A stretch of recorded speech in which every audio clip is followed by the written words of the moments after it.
Data दिएको छ। यो 1000 मा छ पहिल्यै। अब यहाँ फेरि कमन लिन सक्ने अवस्था छ छैन है, यही फिगरमै गर्नु पर्यो, 1000 मै राखेर गर्नु पर्यो। Now you as a management accountant of custom furniture are required to calculate भन्छ। हामी म्यानेजमेन्ट अकाउन्टेन्ट भएको कारणले तलको डेटाहरुको आधारमा हामीले सजेसन दिनुपर्ने होला। Fixed cost and variable cost component using high low point मेथडबाट फिक्स्ड कस्ट र भेरिएबल कस्ट छुट्याऊ भनेर भन्छ।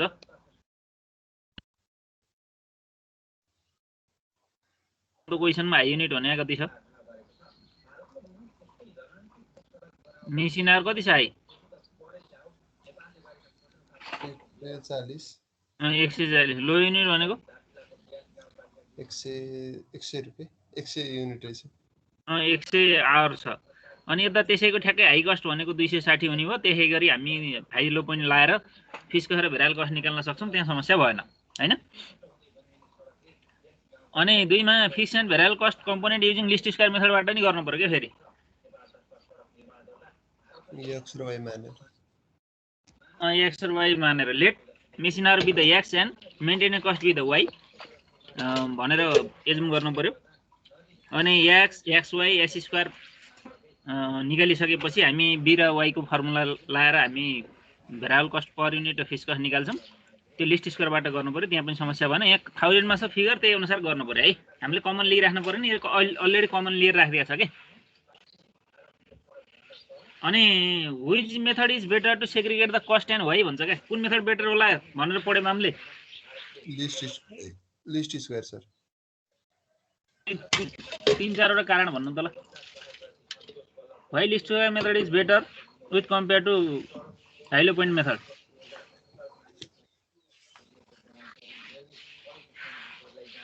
ल भन्नुस्।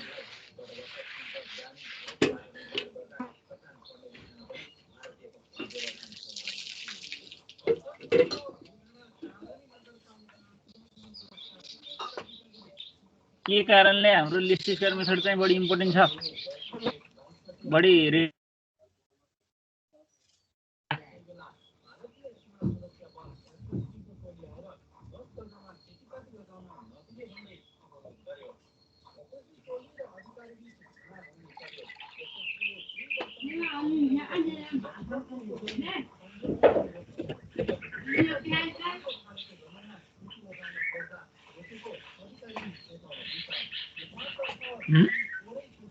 के छ ल भन्नु त? हामीले जानेको भनौँ न, नभए डिस्कस गरौँला नि। हाम्रो बुझाइमा लिस्ट स्क्वायर मेथड किन प्रिफरेबल छ?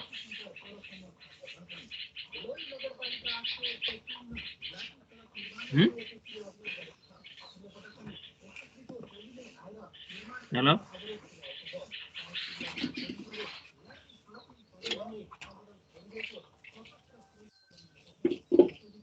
साथीहरु, अरु साथीहरु बोल्नुहोस् त खै।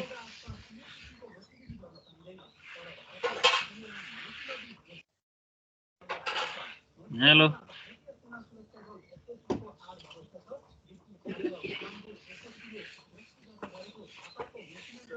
अरु साथीहरुले भन्नु न।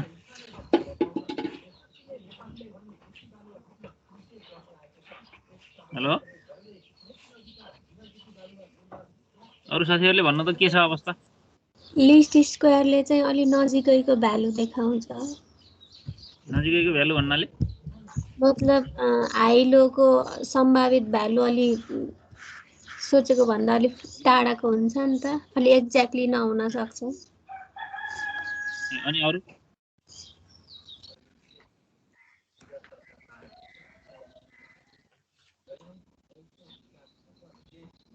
अरु के छ? अरु लिस्ट स्क्वायर मेथड फेभरेबल हुनुको पछाडीको रहस्य के छ?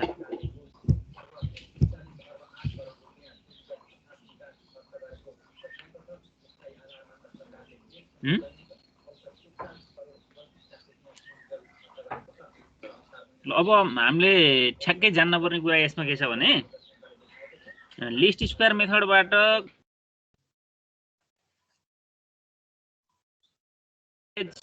यहाँ 5 वटा नम्बर अफ अब्जर्भेसन छन् हैन? हाम्रो अहिलेको क्वेशनमा कतिवटा छन् रे नम्बर अफ अब्जर्भेसन? कतिवटा वर्षको डाटा दिएको छ? 5 years. 5 वर्षको डेटा दिएको छ। हजुरले भेरिएबल कस्ट र फिक्स्ड कस्ट छुटाउन कतिवटा वर्षको डेटा मात्र लिनुभयो जम्मा? जम्मा 2 वर्षको। 2 वर्षको। भनेपछि कति वर्ष छोड्नुभयो? 3 वर्ष। हजुरले के गर्दै हुनुहुन्छ भने हाइलो पोइन्ट मेथडमा स्याम्पलको रूपमा 2वटा वर्षलाई आधार मानेर सबै खर्चहरूलाई भेरिएबल र फिक्स भनेर छुट्याउनु भयो। यहाँ स्याम्पल मात्रै लिनुभयो 2 वर्षको, अरू वर्षका डेटाहरू छुटे, 3 वर्षका डेटाहरू छुटे, मेजोरिटी डेटा छुट्याइराख्नु भएको छ। माइनोरिटी डेटाका आधारमा कस्ट सेग्रिगेसन गर्नुभयो। एउटा कुरा बुझ्नुस् है, हामी के गर्दैछौँ हाइलो पोइन्ट मेथडमा 2वटा पोइन्ट लिन्छौँ, हाई पोइन्ट र लो पोइन्ट। अनि हाई 2वटा सबै वर्षको डाटालाई के गर्छौँ त भन्दा जेनरलाइज गर्छौँ, सबै डेटाहरू कन्सिडर गर्दैनौँ। त्यो भएको हुनाले हाइलो पोइन्ट मेथडबाट आउने रिजल्ट एक्युरेट हुँदैन, किनकि high-low point method considers only 2 points while segregating cost into variable and fixed. It does not consider other different level of output. It only considers the 2 points, high point and low point, and generalize the overall cost of the business organization. It does not focus on all the variables given in the question. यसो काम के हो त भन्दा 2वटा पोइन्टलाई मात्रै consider गर्ने, अरूलाई नगर्ने। 2वटा पोइन्टका आधारमा जेनरलाइज गरेर कस्ट सेग्रिगेसन गर्छ। त्यो भएको हुनाले यो मेथड उपयुक्त मानिँदैन, एउटा कुरा। दोस्रो कुरा, 2वटा पोइन्ट लिँदा 2वटा पोइन्टको बिचको फ्लक्चुएसन अथवा डेभिएसन हाई छ भने, लार्ज ग्याप छ भने त्यसबाट आउने रिजल्ट पनि एप्रोप्रिएट हुँदैन, एक्युरेट हुँदैन। अर्को समस्या त्यो हाइलो पोइन्ट मेथडमा त्यो पनि छ। हामी जब 2वटा पोइन्ट लिन्छौँ, ती पोइन्ट नजिक नजिक छन्, कुनै कम्पनीको उत्पादनको स्तर हाई पोइन्ट र लो पोइन्टको बिचमा ग्याप धेरै छैन भने त्यस्तो अवस्थामा मात्र यसबाट आउने रिजल्टलाई चाहिँ सही मेजरमेन्ट गर्न सक्छ। जब यी 2वटा पोइन्टको ग्याप बढी हुन्छ, लार्ज ग्याप हुन्छ, त्यहाँ डेभिएसन बढी आउँछ, त्यस्तो अवस्थामा यसबाट आउने रिजल्टले पनि हामीले एक्युरेट रिजल्ट प्राप्त गर्न सक्दैनौँ। त्यो समस्या हाइलो पोइन्ट मेथडमा छ। भनेपछि हाइलो पोइन्ट मेथडको समस्या त हामीलाई थाहा भइहाल्यो के रहेछ भन्ने कुरा। अब जाम लिस्ट स्क्वायर मेथडमा।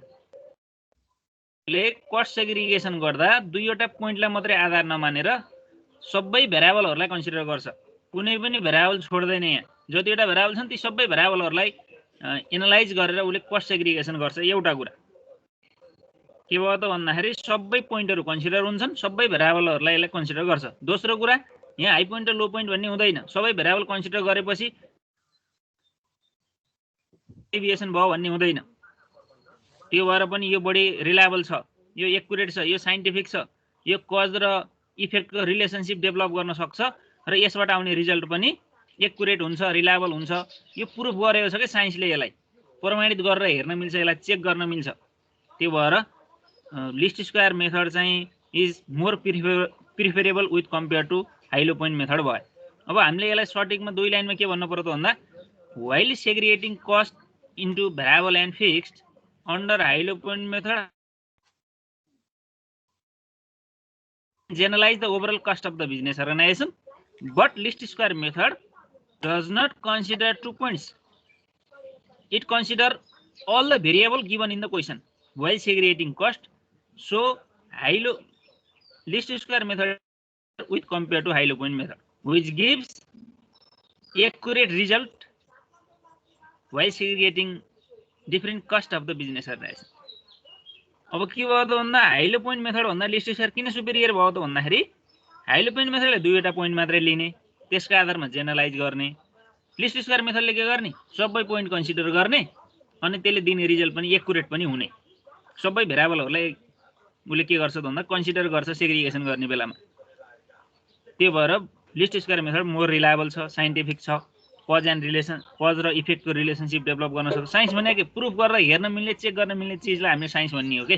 H2O बराबर पानी हुन्छ भनेपछि नेपालमा नि हुन्छ, जापानमा नि हुन्छ, अमेरिकामा नि हुन्छ, यहाँ हुने वहाँ नहुने भन्ने हुँदैन।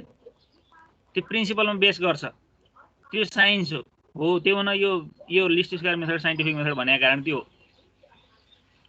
भनेपछि अब हामीलाई किन हाइलो पोइन्ट मेथड सुपेरियर छैन, किन लिस्ट स्क्वायर मेथड सुपेरियर छ भन्ने कुरामा हामीलाई अब कन्फ्युजन नहोला हैन होला केही समस्या यसमा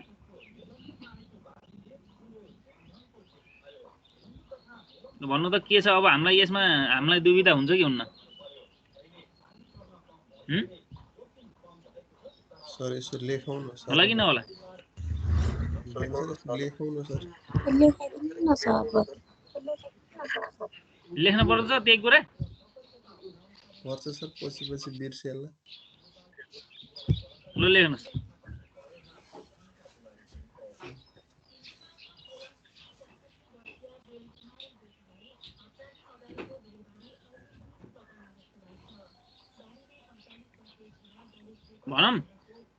भनौँ सर ल है write down while segregating semi variable cost into variable and fixed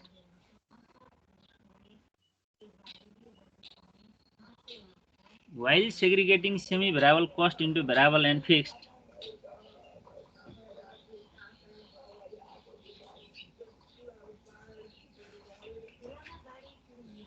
while segregating semi variable cost into variable and fixed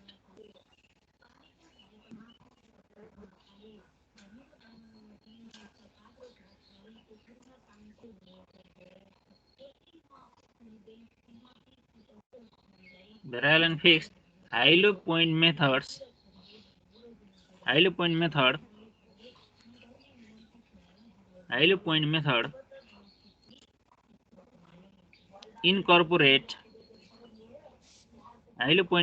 incorporate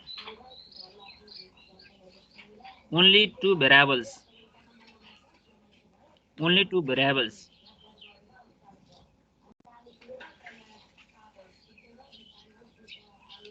for example high point and low point only two variables for example high point and low point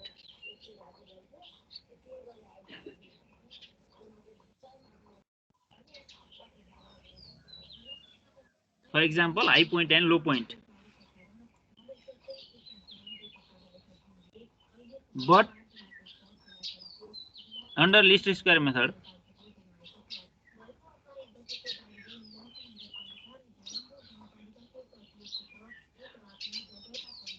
under least square method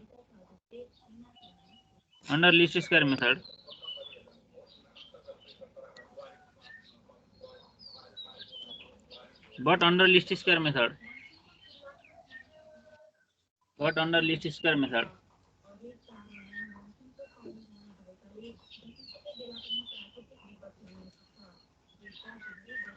least square method we incorporate all the variable given in the question.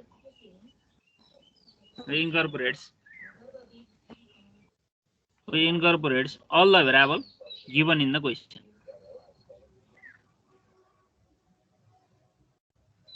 We incorporates all the variable given in the question. Therefore,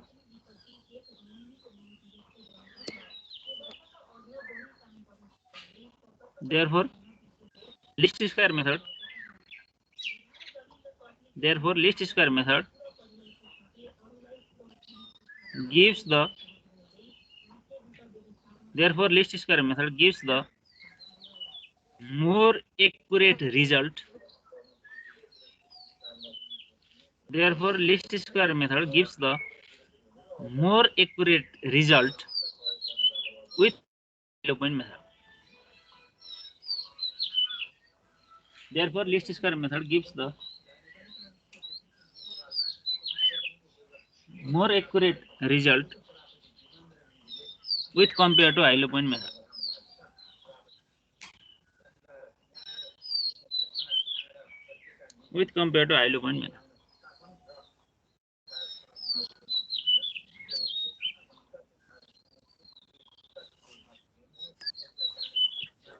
अब यसमा समस्या रह्यो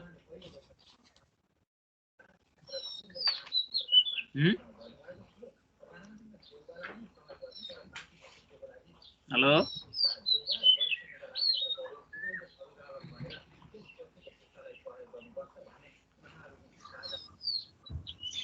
hello होइन sir समस्या भयो सकिन्छ है किन किन प्रिफरेबल र हाइलो पोइन्ट मेथड भन्ने थाहा भयो होइन हामीलाई हजुर यसलाई सबै पोइन्टलाई इन्कर्पोरेट गर्ने जसबाट आउने रिजल्ट के हुने भयो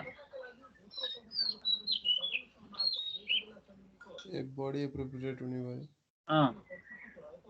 त्यो भएर हाइलो पोइन्ट मेथड चाहिँ प्रिफरेबल छ भन्ने कुरा बुझ्नु पर्यो है यो साइन्टिफिक पनि छ कज रिलेसनसिप डेभलप गर्न सक्छ त्यो कुरा हामीले बुझे भयो ल अब 6 नम्बरको हेर्नु पर्ला कि नपर्ला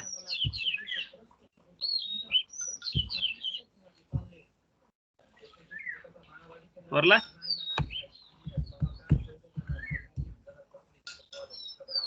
तीनटा है त सर यहाँ त त्यो भएर तीनटा भयो तीनटा भेरिएबल भयो क्या n बराबर 3 भयो वैशाख जेठ असार 3 महिनाको डेटा भयो हैन ल हेर्नुस् यहाँ You are provided the following historical cost and activity from the book of Dejina Manufacturing Concern भने है वैशाख जेठ असारको डेटा छ डाइरेक्ट मेसिन आवर छ 1000 2000 4000 छ सुपरभिजन कस्ट 400 500 700 छ रिपेयर एक्सपेन्स 500 600 800 छ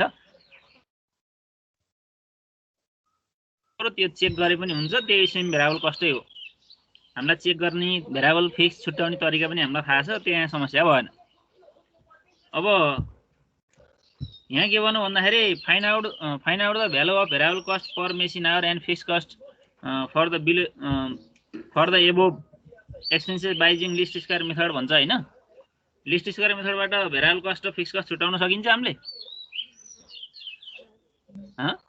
सकिन्छ सकिन्न छुट्टा छुट्टै गर्न पर्यो क्या यो सुपरभिजनलाई एकपटक गर्नु पर्यो रिपेयरलाई एकपटक गर्नु पर्यो बुझ्नुभयो ए दुईटा लिने सर पहिला सुपरभिजनको गर्ने लेट एक्स विथ के अरे machine hour and Y with supervision cost भन्नु पर्यो एकचोटि स्प्रेडसिट टेबल बना ए र बी को मान निकाल हो हजुर दुईटा क्वेसन जस्तो भयो के यो अनि फेरि रिपेयर कस्टलाई पनि त्यसरी नै गरौ के पुरा बुझ्नुभयो बुझे सर बुझे दुईटा क्वेसन गर्नु पर्यो के एउटै क्वेसनमा दुईटा कस्ट दियो यहाँ अगाडि एउटा कस्ट भएको हेर्नु भएको थियो क्वेसन हैन अब यसमा के भयो दुईटा क्वेसन भयो भन्नुको अर्थ हजुरले एकपटक सुपरभिजन कस्टलाई त्यो प्रोसेसमा जानु पर्यो आफ्टर दैट केलाई जानु पर्यो रिपेयर एक्सपेन्सलाई अब हजुरले एउटै टेबलमा सुपरभिजन कस्टलाई वाइ अनि रिपेयर कस्टलाई वाइ प्राइम मानेर गर्छु एउटै टेबलबाटै क्याल्कुलेसन गर्छु पछि हिसाब गर्नेलाई छुट्याउँछु भन्ने पनि भयो गरे टेबल लामु बनाएर हैन भने म छुट्टा छुट्टै गर्छु भन्ने पनि भयो अब यसमा अरु समस्या केही भयो कमन लिने कुरा अब यहाँ स्क्वायरिङ गर्दाखेरि धेरै फिगर आउँछ न लिन सकिन्छ दुईटा शून्य कमन लिन सकिँदो रहेछ सबैमा भनेको 100 मा चाहिँ गर्नु सक्नु जस्तै 1000 मा 100 भनेपछि कति राख्न पाइयो 10 हैन 10 20 40 राख्न पाइयो तलतिर 4 5 7 राखेर एकपटक गर्ने अनि अर्को पटक फेरि 10 20 40 मा कति राखेर गर्ने 5 6 8 राखेर गर्ने है दुईटा स्प्रेड टेबल बनाउनु पर्यो के सकिन्छ हैन सकिन्छ सर अनि नेक्स्टमा हेर्नु त क्वेशन नम्बर 2 ले के भन्छ estimate the supervision cost and repair expenses for working 300 direct machine hour अरे के अब अघि हामीले डेटा निकालिसकेका हुन्छौं त्यो डेटा निकालेपछि एस्टिमेट गर्न समस्या भएन नि त y बराबर a + bx हुने भयो हाम्रो फर्मुलामा एकपटक रिपेयरलाई त गर्न पर्यो एकपटक सुपरभिजनलाई गर्न पर्यो रिपेयरको एस्टिमेट गर्दा डाइरेक्ट मेसिन आवर 3000 राख्न पर्यो डेटा रिपेयरको राख्न पर्यो रिपेयरको भ्यालु b रिपेयरको भ्यालु a राख्न पर्यो हैन हो अनि उता फेरि अर्कोतिर सुपरभिजनको एस्टिमेट गर्दा के गर्न पर्यो डाइरेक्ट मेसिन आवर 3000 घण्टै राख्न पर्यो तर डेटा कसो राख्न पर्यो सुपरभिजनको राख्नु यहाँसम्म त कमनै छन् नि कुराहरु त्यति कारण होला है ल अरु साथीहरुको कुरो के छ फेरि अब यो सरले हामीलाई सोध्दै सोध्नु छैन भन्नु होला हैन अरु साथीहरुको आशय के छ कसो छ ल भन्नुस् त हिसाब गर्न सकिने नसकिने के छ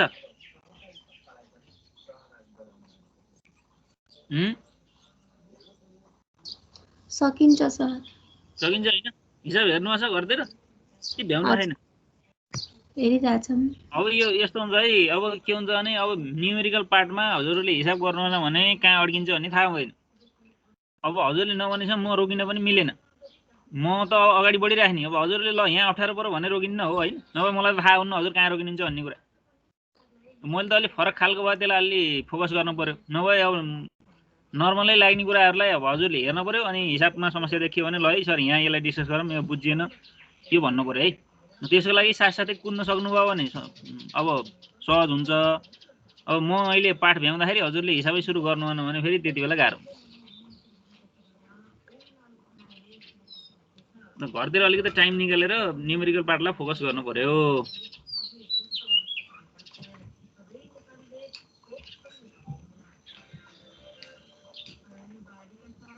नेक्स्ट क्वेसनतिर लाग्यो। हुन्छ सर।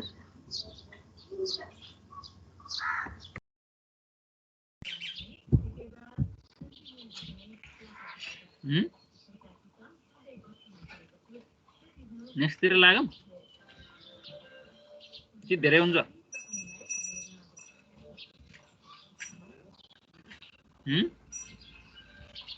धेरै हुन्छ कि अगाडि बढ्ने हो हामी?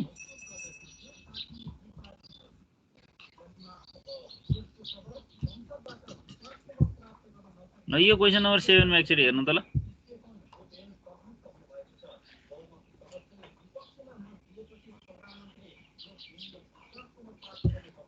क्वेसन नम्बर 7 हेर्नु त।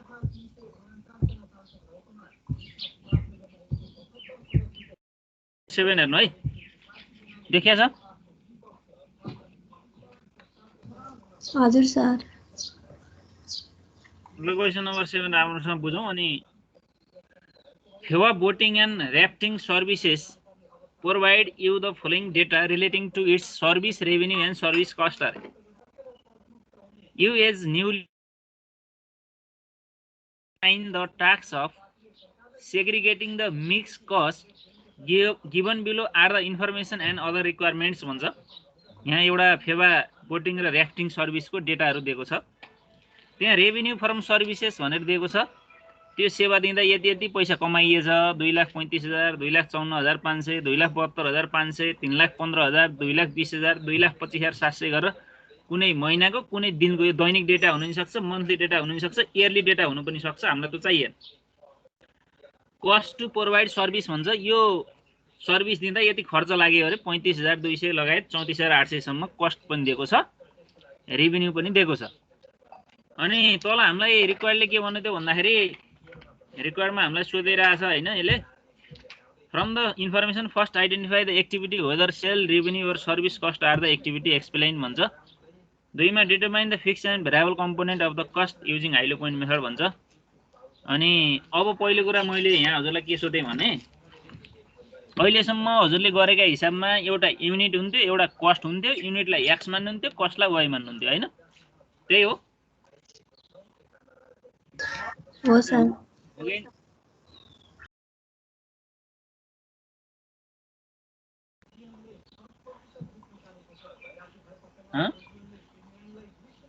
देख्नुभयो?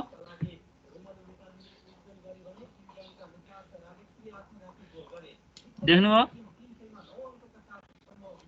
यहाँ युनिट देख्नुभयो कि देख्नु भएन? छैन सर।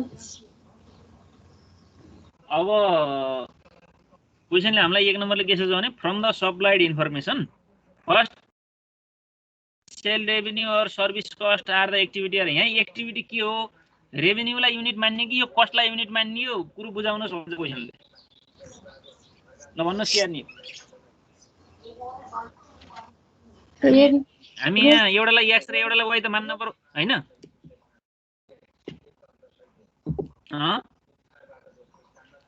एउटालाई एक्स एउटालाई वाइ मान्न परेन?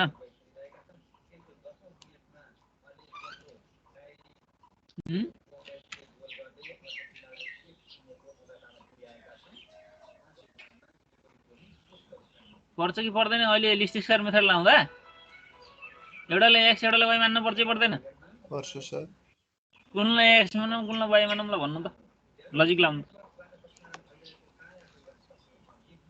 लिस्ट स्क्वायर भनेकै छैन सर। लिस्ट स्क्वायर अनि लिस्ट स्क्वायर नभने पनि ल चाहियो हाइलो पोइन्ट मेथड मात्रै चाहियो गरे चाहिएन र मतलब उस आउटपुट निकाल्नको लागि रेभेन्यू अपन कस्ट गरेर हुन्न र हुन्न नि रेभेन्यू अपन कस्ट गरेर कहाँ आउटपुट आउँछ पनि सेलिङ प्राइस दिएको भए हजुरले भने जस्तो हुन्थ्यो सेलिङ प्राइस पर युनिट पर सर्भिस दिएको भए यो रेभेन्यूलाई सेलिङ प्राइसले डिभाइड गर्नुहुन्थ्यो भने सर्भिस नम्बर अफ सर्भिस अथवा आउटपुट आउँथ्यो यो त उत्पादन गर्ने कम्पनी होइन सेवा दिने कम्पनी हो सर्भिस अर्गनाइजेसन हो आउटपुट त आउने कुरै भने बुझ्नुभयो यो त उत्पादन गर्ने कम्पनी होइन नि त सर्भिस अर्गनाइजेसन हो नि त यसले त आउटपुट त दिन्न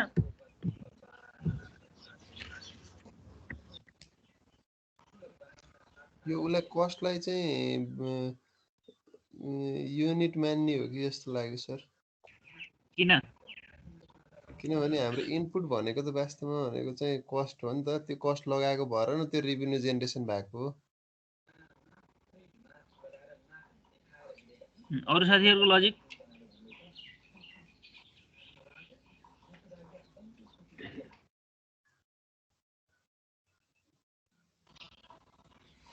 अरु साथीहरुको के छ यो क्वेशन हेरेर आफ्नो आफ्नो प्रतिक्रिया व्यक्त गरौँ है अब कोही चुप्प लाएर बस्या गर्ने कोही बोल्या गर्ने नगरौँ हजुरहरु त अब 2 वर्षपछिको मास्टर हैन र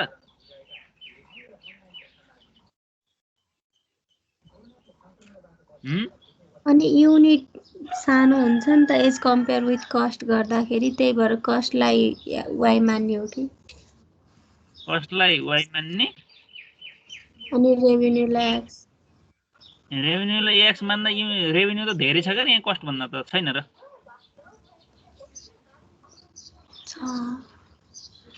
मिल्यो त्यसरी हजुरले अहिलेसम्मको म्यानुफ्याक्चरिङ कम्पनी जले those organisation which produce different types of tangible goods they are known as manufacturing company this tangible goods can be measured in different unit KG litre metre feet unit ton quintal भनेर नाप्न मिल्थ्यो त्यस्तोको हिसाब गर्नु त ठ्याक्क सजिलो हुन्छ हैन यो त सर्भिस अर्गनाइजेसनमा त त्यसरी सर्भिस अर्गनाइजेसनमा त नाप्न मिल्ने मापन गर्न मिल्ने युनिट त केही हुँदैन नम्बर अफ सर्भिसको आधारमा हो त्यो भएको हुनाले हामीले के बुझ्नु पर्यो त भन्दा यहाँ चाहिँ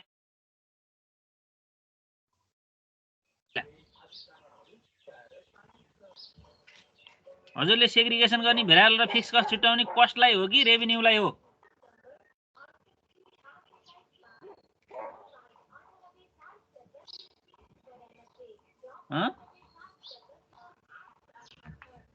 भन्नुहोस् त मलाई हजुरले सेग्रिगेसन गर्ने रेभेन्यूलाई हो कि कस्टलाई हो कस्ट हो सर हामीले कुन पाठ पढिराखेको छ मैले कस्ट क्लासिफिकेसन कस्ट क्लासिफिकेसन गर्दा हामीले segregation of semi variable cost भनेर पढाएको छौं हो हजुर हो भनेपछि हजुरले सेग्रिगेसन केलाई गर्नु पर्यो कस्टलाई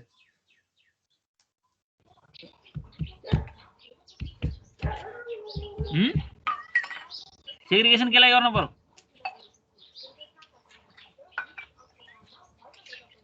ल भन्नु कस्टलाई गर्नु पर्यो सर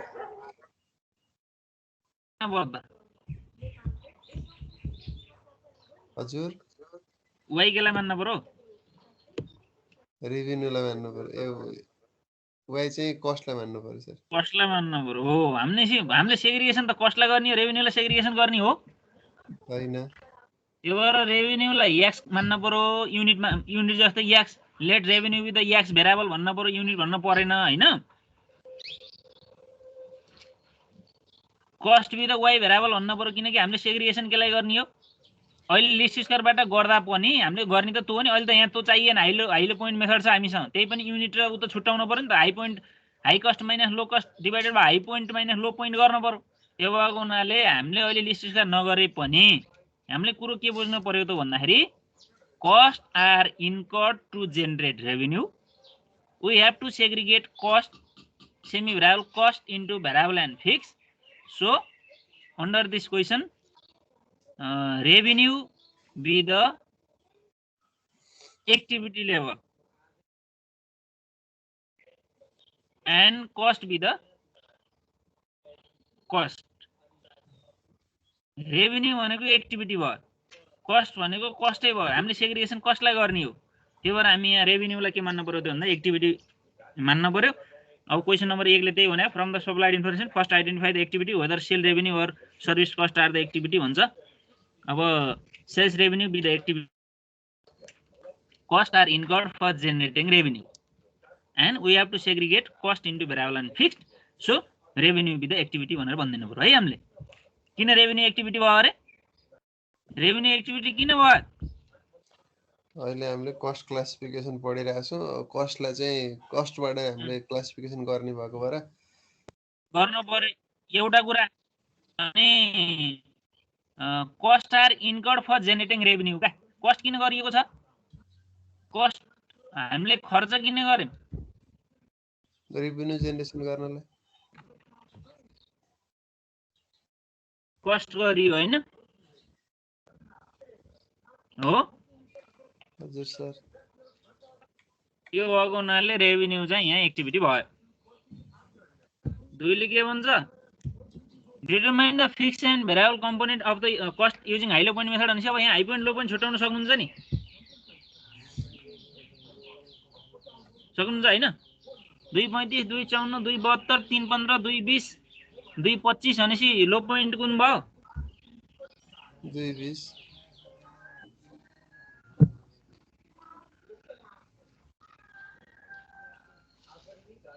सकिन्छ हैन? त्यो त सकिन्छ नि, हाई लो पोइन्ट मेथड छुटाएर high cost minus low cost divided by high point minus low point गर्न सक्नुहुन्छ हैन? हजुर सर। सकिन्छ? सकिन्छ सर। अब त्यसपछि यसले अर्को के सोध्यो हामीलाई?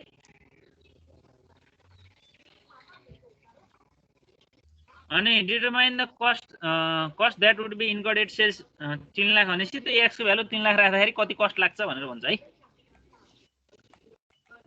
ल हेर्नुस् यहाँ, अब त्यही कुरा अघि नै हामीले भनिसकेका छौँ। एकले के भन्नु? Sales revenue is the activity in the question because cost are incurred to generate revenue भन्छ हैन? Cost itself can never be the activity, cost कहिले पनि एक्टिभिटी बन्न सक्दैन। कस्ट हामीले त कस्टै सेग्रिगेसन गर्ने हैन र हो?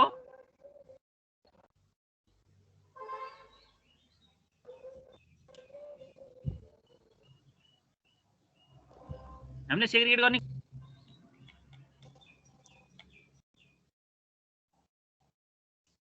हुनाले हामीले यहाँ के गर्नु पर्यो त भन्दाखेरि रेभेन्यूलाई एक्टिभिटी मान्न पर्यो। अब high point minus low point गरेर कस्ट सेग्रिगेसन गर्न त सकिने भयो, समस्या भएन। ल नेक्स्ट क्वेसनमा जानिए कि हैन ल भन्नुस्?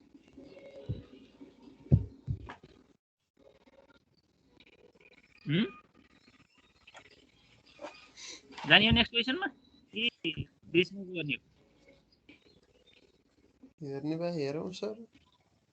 ल अब हजुरले सक्नुहुन्छ भने हेर्न पर्यो, नभए अब बिचमा गर्नु पर्यो।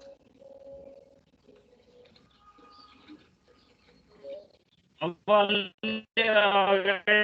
हामी अब सेग्रिगेसन मात्रै छैन हाम्रो, त्यसपछि अरू इनक्लुडेसन कोएफिसिएन्ट अफ डिटर्मिनेसन निकाल्नेतिर हामी प्रवेश गर्दैछौँ। अब लास्टमा गएर हामी टी टेस्ट गरेर बल्ल हाम्रो पार्ट सकिन्छ, कम्प्लिट पार्ट हैन? हामी त अहिले इनिसियल फेजमा छौँ है, हामी अब यो कम्प्लिट क्वेसन गरिरहेका छैनौँ। हामी इनिसियल फेजबाट अगाडि बढिरहेका छौँ। बल्ल टेबल बनाउने, कस्ट सेग्रिगेसन गर्ने, हाई लो पोइन्ट मेथडको फरक छुट्याउने, ती दुईटाको सिग्निफिकेन्स हेर्ने मा छौँ। त्यसपछि अब हामी कोरिलेसन कोएफिसिएन्ट हेर्ने, कोएफिसिएन्ट अफ डिटर्मिनेसन हेर्ने, स्ट्यान्डर्ड एरर अफ एस्टिमेट हेर्ने, स्ट्यान्डर्ड एरर अफ कोएफिसिएन्ट हेर्ने, टी टेस्ट गर्ने, त धेरै कुराहरू हामीसँग बाँकी नै छ है त।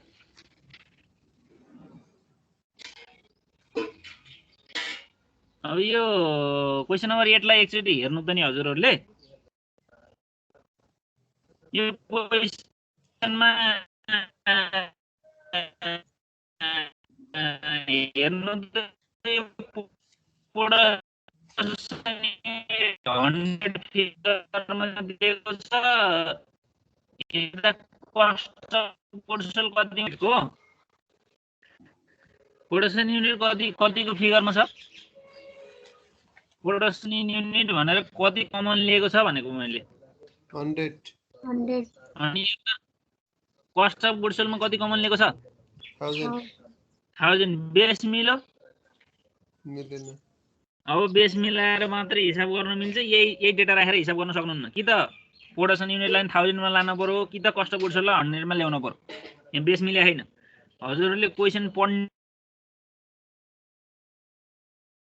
गरी छ कि छैन हामीले त्यसलाई मिलाउनु पर्छ कि पर्दैन भनेर बल्ल सोलुसन गर्न अगाडि बढ्न पर्यो अब यहाँ क्वेशन देख्दा साथ एक्स र वाइ लेख्ने फटाफट 100 200 लेखेर काम भएन है पहिला हाम्रो कुरा के हो त भन्दा हाम्रो क्वेशनको युनिफर्मिटी हेर्न पर्यो के क्वेशनले मागेको हो के क्वेशनको डेटा हामीले ठ्याक्कै क्याल्कुलेट गर्न सकिने गरी दिएको छ कि छैन मोडिफाइड हो कि हैन बुझ्नु पर्यो पहिला क्वेशन हेर्छ यो क्वेशन हेर्दा हामीले ठ्याक्कै के देख्यौं भने प्रोडक्सन युनिटको कमन र कस्ट अफ गुड्स सोल्डको कमन मिलेन यता 100 मा दिएको छ यता 1000 मा दिएको छ अब यो नमिलेपछि यसलाई मिलाउन पर्यो मिलाउनको लागि कि त प्रोडक्सन युनिटलाई पनि 1000 मा लान पर्यो अझ 1000 मा लाँदा यसको फिगर कति हुन्छ 10 20 30 40 50 हुन्छ हैन जति सानो बनाएर गरौँ त्यति हाम्रो क्याल्कुलेसन गर्न इजी हुन्छ त्यही भएर हामीले अब 10 मा 100 मा 1000 मा 10000 मा लाख मा अब ठुलो डेटा दियो भने त लाखमा पनि कमन लिन पर्ने हुन्छ अहिले हामीले यहाँ सानो फिगर गर्छौं एक्जाममा 1 लाखमै कमन लिन पर्ने आयो भने बाबोइ हामीले सरले त यस्तो कहिले पढाउनु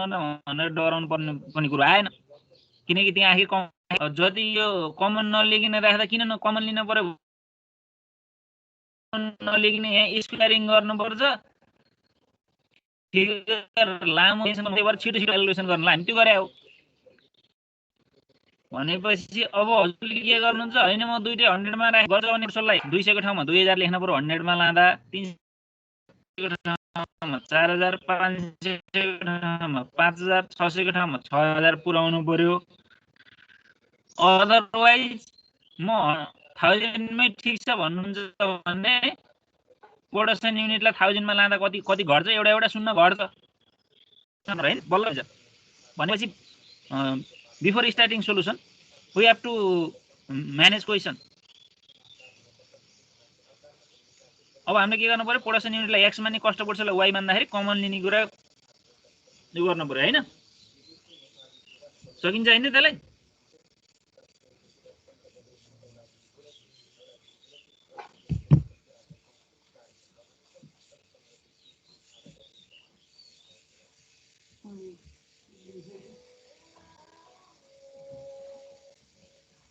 सकिन्छ हैन Nanji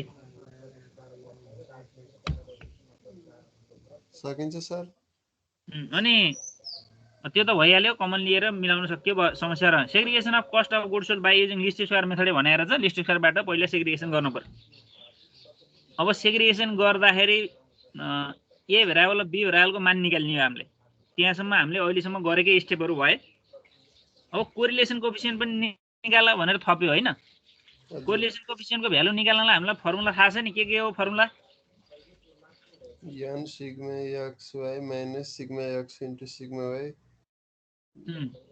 divide by under root n sigma x square भन्ने वाला फर्मुला छ सर भनेपछि त्यहाँ अब हामीले यो लिस्ट स्क्वायर टेबल बनाउँदा कोरिलेसन कोएफिसिएन्ट निकाल्नलाई जे फिगर चाहिन्छ त्यही अनुसार त्यो टेबलमा थपेर पहिले एक्जिट निकाल्दिए भएन भयो sir x square y square के जानिन् x y सबै एकैचोटी त्यही टेबलमा निकाल्दिएपछि सेग्रिगेसन पनि त्यहाँबाट हुने भयो अनि के पनि हुने भयो अरे कोरिलेसन कोएफिसिएन्ट पनि निस्किन्छ एकैचोटी गर्ने के कोरिलेसन कोएफिसिएन्टको फर्मुलामा प्रयोग हुने जुन भ्यालु छन् नि ती भ्यालु पनि लिस्ट स्क्वायर स्प्रेड टेबलबाट निकालिहाल्ने एकैपटक सेग्रिगेसनको काम पनि हुन्छ त्यही डेटाबाट हामीले कोरिलेसन कोएफिसिएन्ट पनि निकाल्न सक्छौं अब कोएफिसिएन्ट अफ डिटर्मिनेसनलाई त अन्डर रुट हटाएर छुट्टै फर्मुला लेखिराख्न पर्दैन r निकालेपछि r * r गरेपछि के आयो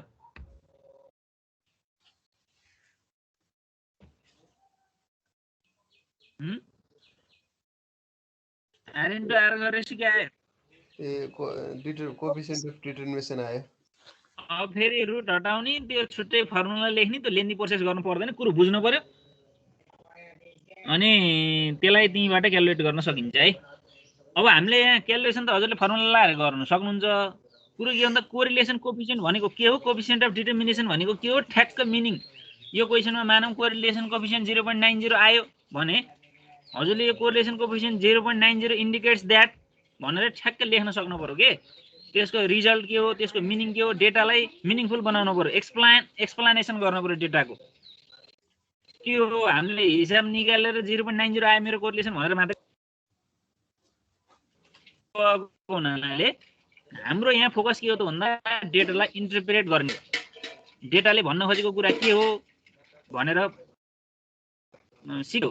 त्यो भएर हिसाब त हजुरले गर्न जानिहाल्नुहुन्छ, त्यो त दुईको कुरै भएन। अब कुरा के रह्यो त भन्दाखेरि इन्टरप्रेट गर्ने। अब भोलि बिहान हजुरले थेसिस लेख्न पर्ला, अब विभिन्न कम्पनीको डेटाहरू लिनु होला, कोरिलेसन कोफिसिएन्ट निकाल्नु त्यति बेला हजुरले निकाल्न पर्न सक्छ हजुरको डेटामा। हामी त झन् अकाउन्ट पढ्ने मेन पावरको त के छ त भन्दा अकाउन्टिङ पार्टलाई बढी फोकस गर्छौँ होइन, फाइनेन्सियल पार्टलाई बढी फोकस गर्छौँ। अनि त्यसपछि हजुरले चाहिँ कोफिसिएन्ट अफ डिटर्मिनेसन निकाल्न पर्ला। अहिले ठ्याक्कै अब म कोरिलेसन कोफिसिएन्टलाई ठ्याक्क 2 लाइनमा डिफाइन गर्दा कसरी गर्नुहुन्छ ल भन्नु त, वाट इज कोरिलेसन कोफिसिएन्ट?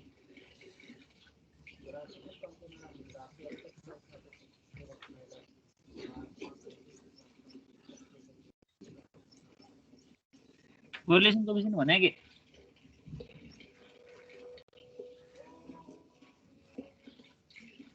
दुईटै भ्यारिएबलहरु बीचको रिलेसनशिप हेर्ने कस्तो छ हैन। अब the value of correlation coefficient lies between +1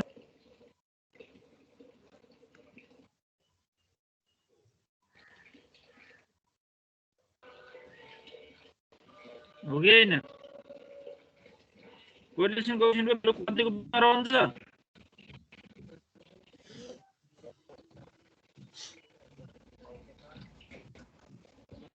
+1 र -1 को बिचमा हो।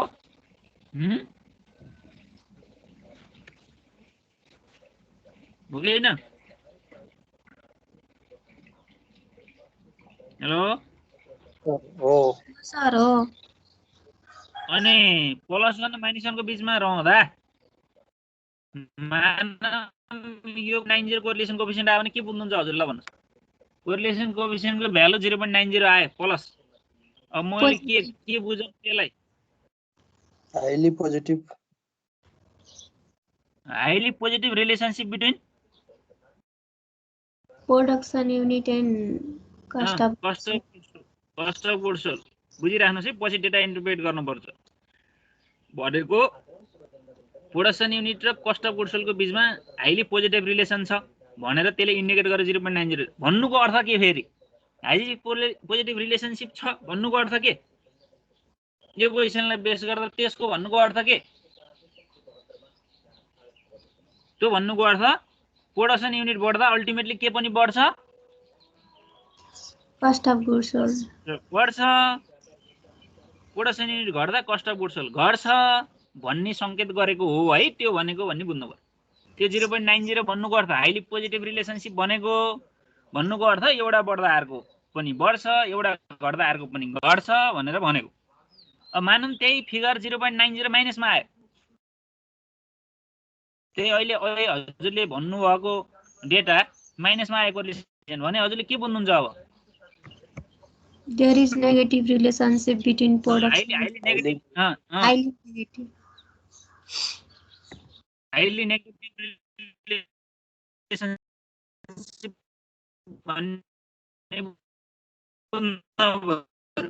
अनि त्यो अर्थ, त्यसको अर्थ यहाँ के बुझ्नु पर्यो मैले? प्रोडक्सन बढ्दा कस्ट अफ गुड्स सोल्ड घट्छ।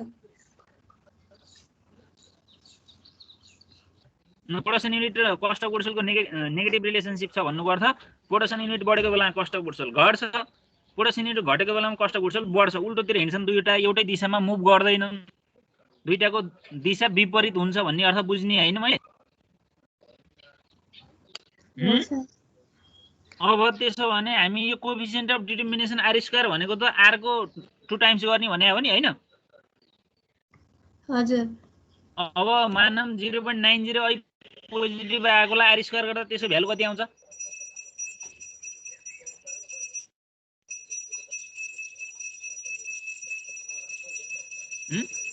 0.90 into 0.90 गर्दा फिगर कति आउँछ? 1.81 0.81 हो ए हो सर अब त्यसले के भन्नु त ल भन्नुस् के भन्यो त्यसले त्यसले पनि हाइली भन्यो 0.81 वा 0.81 आयो भने त्यसको मिनिङ के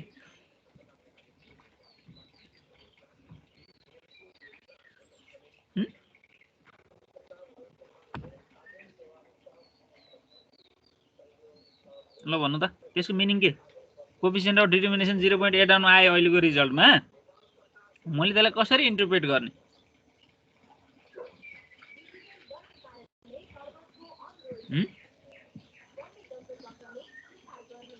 ल भन्नुस्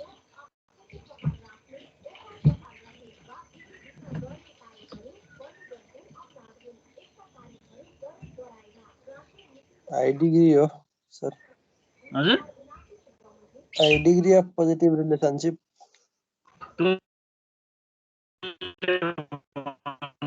नि रिलेसनशिप भन्ने कोरिलेसन कोएफिसिएन्टले भन्ने डिटर्मिनेसनले के भन्छ भन्ने कुरा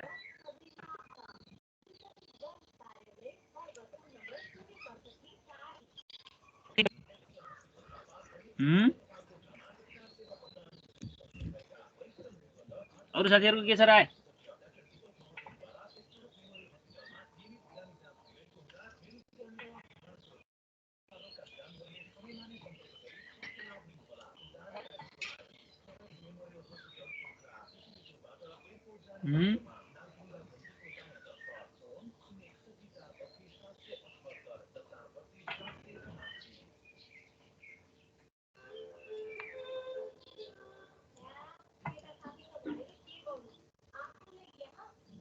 हेलो हेलो हजुर के बुझ्न मैले ल भन्नुस् त अरु साथीहरुले भन्नु न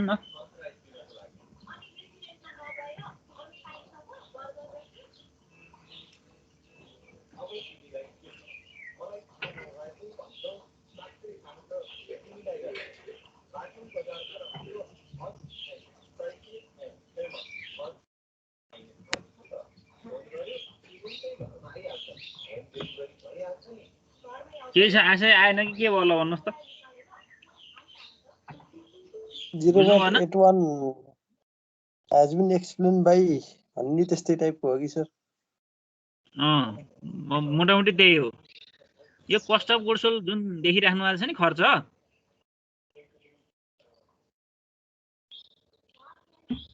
81% changes in cost of goods sold is explained by production unit.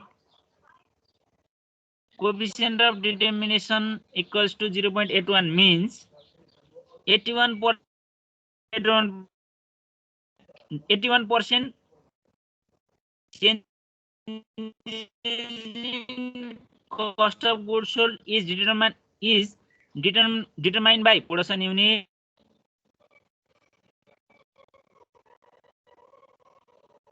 And coefficient of determination भनेको ठ्याक्कै के रहेछ त भन्दा यो कस्ट अफ गुड्स सोल्डमा आउने परिवर्तन जुन हामीले अघि नै भन्यौं पोजिटिभ रिलेसनशिप छ प्रोडक्सन युनिट बढ्छ कस्ट अफ गुड्स सोल्ड बढ्छ जुन हामीले भन्यौं त्यसमा production unit cost of goods sold बढ्ने कारण चाहिँ 81% मात्रै प्रोडक्सन युनिटको कारणले कस्ट अफ गुड्स सोल्ड बढ्छ अरु बढ्ने कारण अरु कारणले हुन सक्छ जस्तै कच्चा पदार्थ खेर फालेर उत्पादनको गुणस्तर राम्रो नभएर काण्ड र यस्तै कारणले कस्ट अफ गुड्स सोल्ड बढ्छ है पुरै प्रोडक्सन युनिट बढेकै कारणले मात्रै cost of goods sold 81% cost of goods sold चाहिँ प्रोडक्सन युनिट बढेको कारणले बढ्छ अरु बाँकी रहेको कति पर्सेन्ट बाँकी रह्यो 19% कस्ट अफ गुड्स सोल्ड किन बढ्छ अरे किन बढ्छ 19%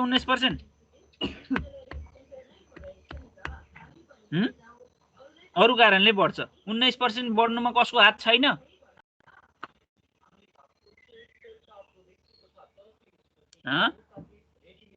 19% खर्च बढ्नुमा कसको हात छैन प्रोडक्सन युनिटको हात छैन अब 19% भने काँड थाहा पाउनु त फेरि 81 -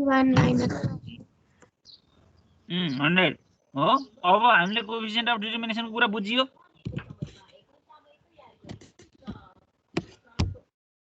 बुझ्यो कि बुझिएन बुझ्यो सर।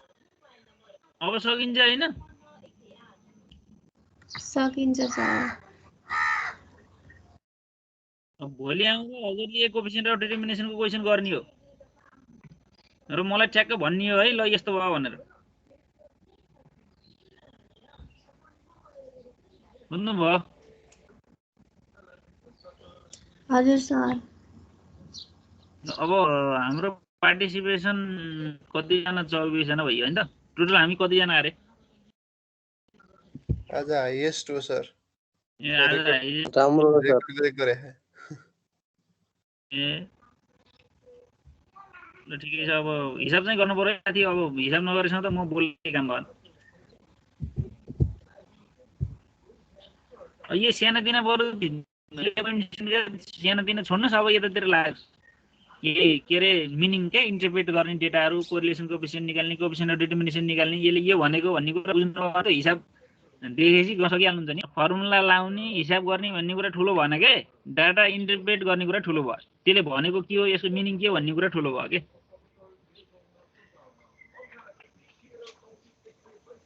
भनेपछि अब हामी डिटर्मिनेसनसँग हामीलाई कुरा क्लियर भयो हैन